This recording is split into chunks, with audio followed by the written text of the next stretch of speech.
The bell above the swung open door rang loudly. A large man with luminous eyes, a big smile, and two large buttons on his head entered the pet store holding a little girl's hand. The girl was much smaller. Her fringe almost obscured her left eye. Her eyes gleamed with excitement, smiling with the taller man.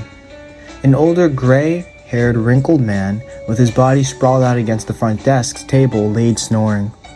Around him, he was swamped with crowds of pets' food, toys, and other knickknacks. A river of drool from the man's mouth poured onto the counter, which was slowly making its way to the man's shut eye against the table. The bell's high frequency and the pair's footsteps caused him to immediately shoot up. Sloppily, he wiped the drool from the table at the sight of the pair, adjusted his broken glasses, stroked his frizzy beard into place, wiping the mucus from his smaller eyes, then finally forced a smile. "Hello and welcome!" He timidly raised his voice, feeling a bit awkward after. The younger man with his daughter smiled back, but more at ease. "Evening, buddy. Me and my kid were just so happy to be driving through the neighborhood, and we were wondering if you had any dogs. A beagle would be perfect if you got any in stock," he said, like he was trying to buy supplies, resting on the counter as his daughter looked around in awe. Funny thing is, some family just stopped by an hour ago and bought all of our dogs, believe it or not." He slicked back his thin graying hair, his forehead wrinkling even more.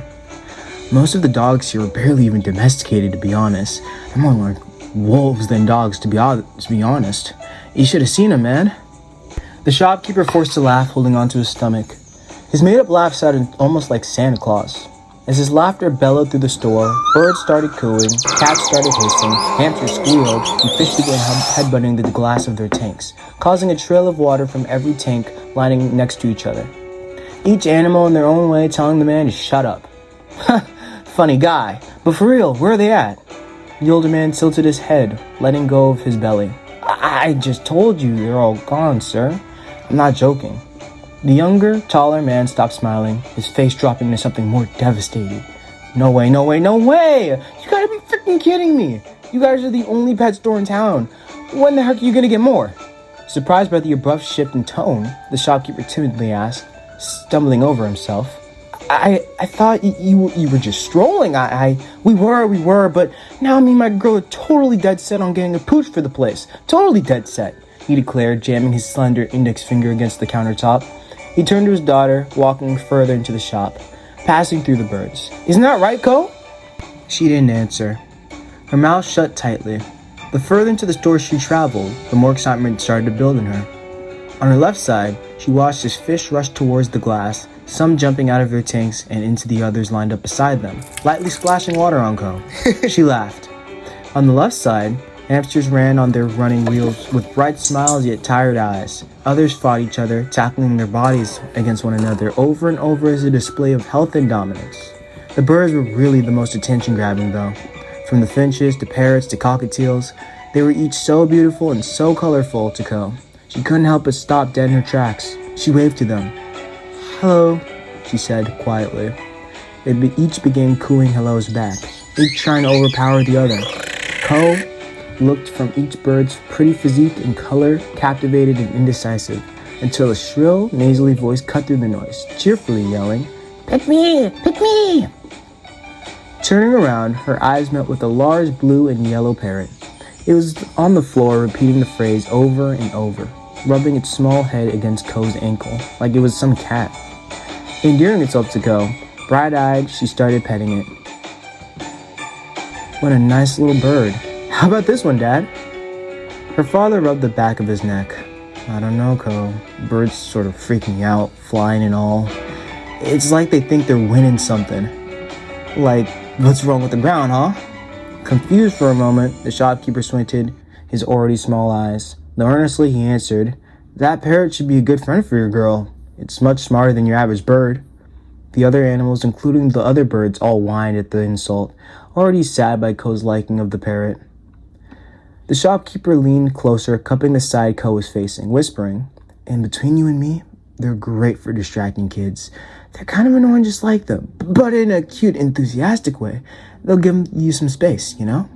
The younger man raised his eyebrow. "No way, man. I love my annoying daughter." He turned to Co. Co turned to him. Ko, forget this place. If we can't find you a dog here, we'll find some other place. But Dad, what about, he interrupted. No buts! Our business here is officially over. He folded his arms, pouting a bit. The shopkeeper sighed, holding his nose depressed. Another unsatisfied customer. Begrudgingly, Ko stood up, dusting off her knees. The parrot yelled, Don't go! Don't go! Hesitantly, she mumbled, This is for the best. I like chicken and eat it often anyway. Just as Ko began to drag her feet across the floor to her father, sadly, something quick, nimble, and small ran up her pant leg, climbing up her jeans. At first, she chuckled, thinking the fabric of her pants were rubbing against her finally. Though it wasn't until she could feel the freeness and green smell of whatever was under the back of her shirt, she screamed, Get it off! Get it off! She began smacking herself in an attempt to scare off the creature, but nothing worked. The shopkeeper quickly ran over to Ko, trying to help her out, as her dad tilted his head, looking confused. Hang on, kid, I've got you! But before the shopkeep could reach Ko, he paused, as on her shoulder, a bright and white rabbit with very black, rat-like eyes nuzzled against her neck fearlessly. Ko uncurled her balled fist, laughing at her own nerves at the harmless thing. Oh, it's a rabbit. How cute. She petted it lovingly. The shopkeeper sighed in relief. Thought it was the rats again or something. Ko's father walked closer, inspecting the rabbit. You're right, Ko. It is really cute. Almost like in a dog sort of way. In what world? The shopkeeper asked, lost. You know what, pal? I think I had this place all wrong. I think we'll take this rabbit. Just look at it. Its fur and that affection. This is totally some sign of good luck or something. For reals. Scratching his head, the shopkeeper said calmly, but with hesitance still in his voice. But we don't have any rabbits here, sir. I'm not sure where this one came from, but I'm sure I never put any in here. This might even be a stray. Rabbits aren't native to the area, so I think the best course of action would be to up. Ko's father interrupted, withdrawing a fat wad of cash from his cargo shorts. A goofy grin spread across his face. Stray or not, I'll still pay you. It's no problem. A bit tempted by the money being waved in front of his face, drooling at the thought of eating something other than Spam for dinner, the man shook his head. No, sir, you're missing the point. You don't know if this rabbit is diseased, if it has parasites, if its owner is out looking for it, and I certainly don't have any food or housing or... Despite all the warning, Ko's father only inched closer, the money now slapping against the shopkeeper's face from his left and right cheek. Ko's father smiled while chanting, Money good, money fun. The shopkeeper's fist became unclenched. He looked away, pulling back his jewel. Come on, take me, take me. Ko's father said, pitching his voice a lot higher, pressing the money against the shopkeeper's forehead. Despite his better judgment and the obvious lack of personal space, the shopkeeper caved and took the money, leaving Ko to hug her furry friend. Yippee! You're gonna be my best friend! The rabbit stared through Ko, unfazed by her declaration. After leaving the shop, Ko couldn't help but notice a small dog in the air. Probably from the family the shopkeeper had mentioned earlier, she thought, wrapping her arms around her bunny carefully, cradling it. The bunny adjusted itself over Ko's shoulder, looking back at the pet shop, then closely observing Ko's small, round little face. What's wrong, buddy? She asked, smiling at him. Getting cold feet? Nah, her father replied, as if Ko was speaking to him. He opened the car door of their white Jeep for Ko, adding on, I'm gonna buy every supply and bunny-related thing you think you're gonna need, Ko. Don't you worry, everything's gonna be fine. Ko sat in the car smiling.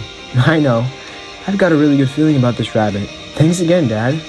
Anything for my kid, he said, rustling her hair and slamming the car door. As Ko put on her seatbelt, holding on to her rabbit, she stared down at them with a curious look across her face. Now what should I call you, buddy? Fluffy? Jack? Andrew? Hopper. No, those are all too easy.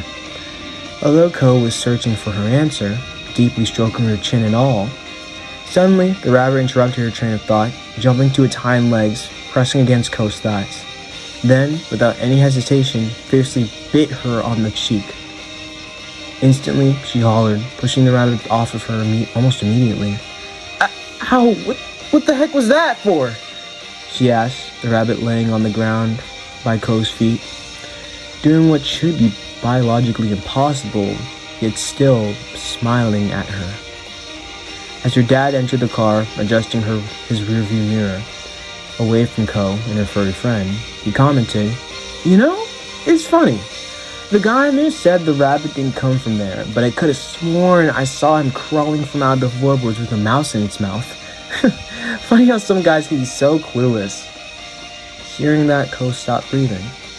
"A mouse?" she said, holding onto her cheek from the powerful bite. So powerful, blood dripped from her cheek and onto the car seat. She looked down at the floor of the car. The rabbit stared at her, until suddenly, its before pitch black eyes surrounding the pupil turned white, a lot like a human's. The rabbit then winked and whispered with a mischievous tone, "It's funny, right?" Not paying attention, her father turned on the radio. A loud metal song began to play with a lot of screaming in the intro. Much like the music, the sound of Ko's shrill screams and the rabbit's laughter came together to harmonize into a feeling of pure chaos.